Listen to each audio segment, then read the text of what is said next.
Hollywood, 1933. While synchronized sound had been transforming cinema since The Jazz Singer 6 years earlier, most studios still relied on recycled music libraries or hastily assembled scores. Then Max Steiner arrived with an audacious proposition that would redefine film music forever.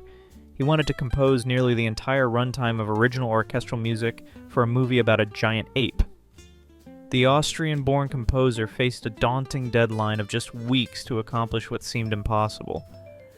RKO executives were skeptical about the feasibility and astronomical cost of hiring a full symphonic orchestra for what many considered a B-movie monster flick. Steiner worked relentlessly, crafting musical themes that would transform every frame of King Kong into an emotional experience.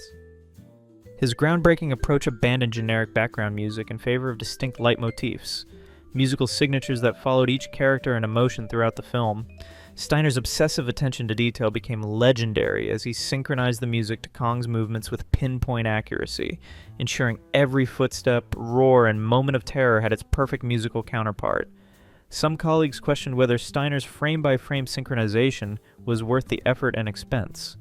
The gamble paid off. The result became a soundtrack so influential that it inspired generations of composers, from Bernard Herrmann to John Williams. Decades later, when the original score was believed lost, musicologists painstakingly reconstructed it from Max Steiner's handwritten notes, a testament to music that dared to make a monster feel human. This 75-minute masterpiece established the template for modern film scoring, proving that great music could elevate any story into cinematic legend.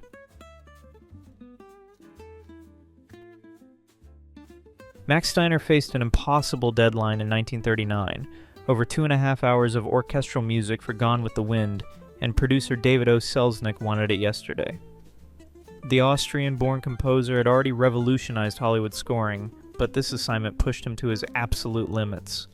Steiner worked through countless sleepless nights fueled by coffee and sheer determination. His approach blended Southern folk melodies with sweeping orchestral arrangements, creating what would become the definitive sound of Hollywood's golden age. The composer understood that Selznick's epic demanded music as grand as its 4-hour runtime. The breakthrough came with Tara's theme, a melody that captured both Scarlett O'Hara's fierce longing and the film's massive scope. Steiner crafted this musical centerpiece by weaving together regional American folk traditions with European orchestral techniques, a combination that felt both familiar and magnificent. Steiner often worked in close coordination with the evolving film, sometimes composing as new edits arrived from Selznick's perfectionist cutting room. His frantic pace matched the film's own chaotic production schedule. Some believe Steiner's constant adaptation to script changes actually enhanced the score's emotional authenticity. Gone with the Wind swept the Academy Awards, including Best Picture, and Steiner's score was widely credited as a key element of its emotional impact. Today, symphony orchestras worldwide still perform Steiner's suite, proving that his midnight composing sessions created something truly timeless.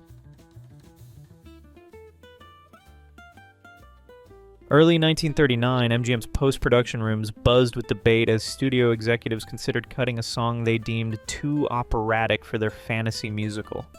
That song? Over the Rainbow. Somewhere over the rainbow. Keeping it preserved what would become the film's emotional centerpiece and a timeless anthem of hope. Harold Arlen and E.Y. Harburg composed unforgettable songs for The Wizard of Oz, but it was Herbert Stothart who stitched together the film's musical fabric. Each character and realm had its own sonic identity: ominous brass for the Wicked Witch, shimmering strings for the Emerald City, and Dorothy's yearning ballad. His orchestral mastery earned him the Academy Award for Best Original Score. Stories suggest multiple voices fought to save Over the Rainbow, with producer Arthur Freed and director Victor Fleming among its defenders. Some say Louis B. Mayer reconsidered after seeing test audience reactions. Judy Garland's vulnerable performance, captured through multiple takes, turned a near cut into her signature song and a beacon of hope for generations. The risk paid off. Stothart won the Oscar for Best Original Score, while Arlen and Harburg took home Best Original Song. In 2016, the Library of Congress preserved the track in the National Recording Registry, solidifying its cultural legacy. From jazz renditions to electronic remixes, the song continues to inspire artists worldwide. proving that bold, creative choices often yield the most enduring magic. October 1944 saw the release of Laura, whose score would become one of the most memorable in film noir. David Raksin faced intense creative pressure when director Otto Preminger rejected his initial score, demanding something more haunting and mysterious. With the film's release looming, Raksin had one weekend to compose an entirely new theme. Working through sleepless nights, the composer has cited personal heartbreak as an influence on the theme, combined with the intense creative pressure of the assignment. His recent romantic disappointment became emotional fuel for what would transform into Laura's signature melody. The result was a piece of music so achingly beautiful that it transcended its noir origins, evolving into a jazz standard covered by hundreds of artists over the decades. Raksin's lush string arrangements and subtle harmonic progressions perfectly captured the film's enigmatic atmosphere. The theme's melancholy sophistication mirrored the mysterious Laura Hunt herself, elegant, elusive, and unforgettable. What started as a desperate last-minute composition became something extraordinary. The theme from Laura became a jazz standard, achieving a legacy that rivals the film itself. Jazz legends like Ella Fitzgerald, Frank Sinatra, and Charlie Parker would later make the melody their own, cementing its place in American musical culture. Some believe Raksin's Weekend Crisis actually benefited the composition, forcing him to tap into raw emotion rather than calculated technique. Laura's theme was released as sheet music and in various recordings, helping establish the commercial potential of film music beyond theater walls. Raksin's weekend of creative desperation had inadvertently demonstrated how movie melodies could capture hearts far beyond their original cinematic purpose. When Prisoners of War began whistling a jaunty march in David Lean's 1957 epic, nobody expected it to become one of cinema's most infectious musical moments. Malcolm Arnold's Academy Award-winning score for the bridge on the River Kwai transformed Kenneth J. Alford's 1914 Colonel Bogey March into something far more powerful, a weapon of defiance wrapped in melody. The film's opening sequence showcased British prisoners whistling the tune as they marched into a Japanese prison camp, their spirits unbroken despite brutal circumstances. Arnold's brilliance lay in arranging and orchestrating this existing march alongside his original compositions, including his own River Kwai March, creating a soundtrack that earned him the Academy Award for Best Original Score in 1958. The contrast proved devastating. Cheerful military marches playing against the grim backdrop of wartime suffering. Behind the scenes, achieving that perfect whistling synchronization became a production ordeal. Actors spent days rehearsing, with Lean demanding absolute precision for the iconic opening. Some believe the director's fixation on this musical moment stemmed from his belief that it would define the film's emotional core, a risk that paid off. The strategy worked beyond expectations. Audiences left theaters humming the tune, whistling it down sidewalks and at work. The Colonel Bogey March, already known in military circles, experienced a massive cultural revival. Arnold had created something remarkable, a score that made defiance sound like joy, turning Prisoner's quiet rebellion into an anthem that would echo through decades of popular culture. Alfred Hitchcock faced a creative challenge in 1958. His latest psychological thriller, Vertigo, was nearly complete, but something crucial was missing: the soul of the film itself.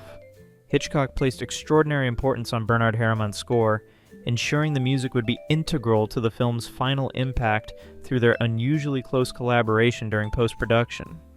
Bernard's musical genius transformed what could have been just another suspense film into a haunting exploration of obsession. The composer crafted a swirling, hypnotic soundscape that mirrors protagonist Scotty Ferguson's descent into madness with surgical precision. Using innovative orchestration techniques, he employed tremolo strings that seemed to vibrate with psychological unease, creating an auditory representation of Vertigo itself. Some say Herrmann composed certain musical phrases while studying medical descriptions of vertigo symptoms, seeking to translate physical sensations into sound. The score's haunting motifs became so integral to the film's DNA that Hitchcock couldn't imagine the movie without them. Their collaboration reached an almost telepathic level. Herrmann's music didn't just accompany the visuals, it became the emotional heartbeat of every scene. Yet critics initially overlooked this masterpiece. Vertigo's soundtrack received little fanfare upon release, dismissed as merely functional. The irony runs deep. What's now considered one of cinema's greatest scores was practically ignored by those who should have recognized its brilliance. The 1980s brought vindication. As film scholars reassessed Vertigo's artistic merit, Herrmann's score experienced a remarkable renaissance. New recordings emerged, orchestras performed it in concert halls, and suddenly everyone understood what they'd missed. The music that once echoed only in darkened theaters now resonates through countless thrillers and dramas. When Miklos Rozsa sat down to compose the score for Ben-Hur in 1959, he wasn't just writing music.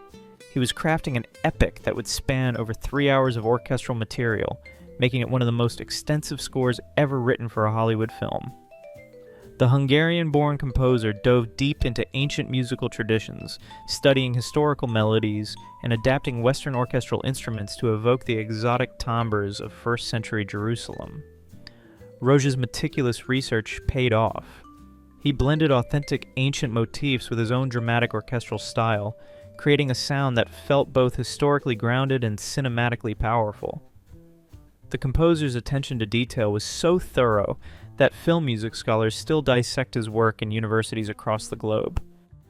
But perhaps Rozsa's boldest decision came during the film's most famous sequence, the chariot race. While audiences held their breath watching Charlton Heston thunder around the Circus Maximus, they were hearing something revolutionary: silence. Rozsa deliberately left the entire race unscored, a gutsy choice that heightened every crack of the whip and thunder of hooves. When the music finally returned, it hit like a tidal wave of relief and triumph. The gamble worked.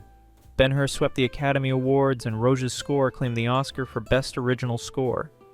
The soundtrack's popularity was so intense that it was released in multiple album versions, with fans clamoring for every orchestral note. Some believe Rozsa's decision to withhold music during the race wasn't just artistic, it was psychological warfare on the audience's emotions. In 1962, while Hollywood orchestras were churning out sweeping, bombastic scores, Elmer Bernstein made a radical choice. He stripped everything down to its essence for To Kill a Mockingbird, crafting a score so delicate it practically whispered its truths. Bernstein's decision to use just a small ensemble, piano, flute, and minimal strings, wasn't about budget. He deliberately chose instruments that could mirror Scout Finch's innocent perspective, creating what he called the voice of the child.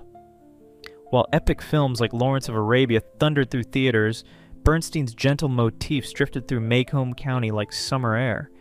Critics initially questioned whether such a restrained approach could carry the weight of Harper Lee's powerful story. Some studio executives worried the score was too subtle for audiences accustomed to more dramatic cues, but Bernstein's lyrical themes proved they could underscore prejudice and vulnerability without overwhelming the narrative. The Academy noticed, nominating the score for an Oscar in 1963.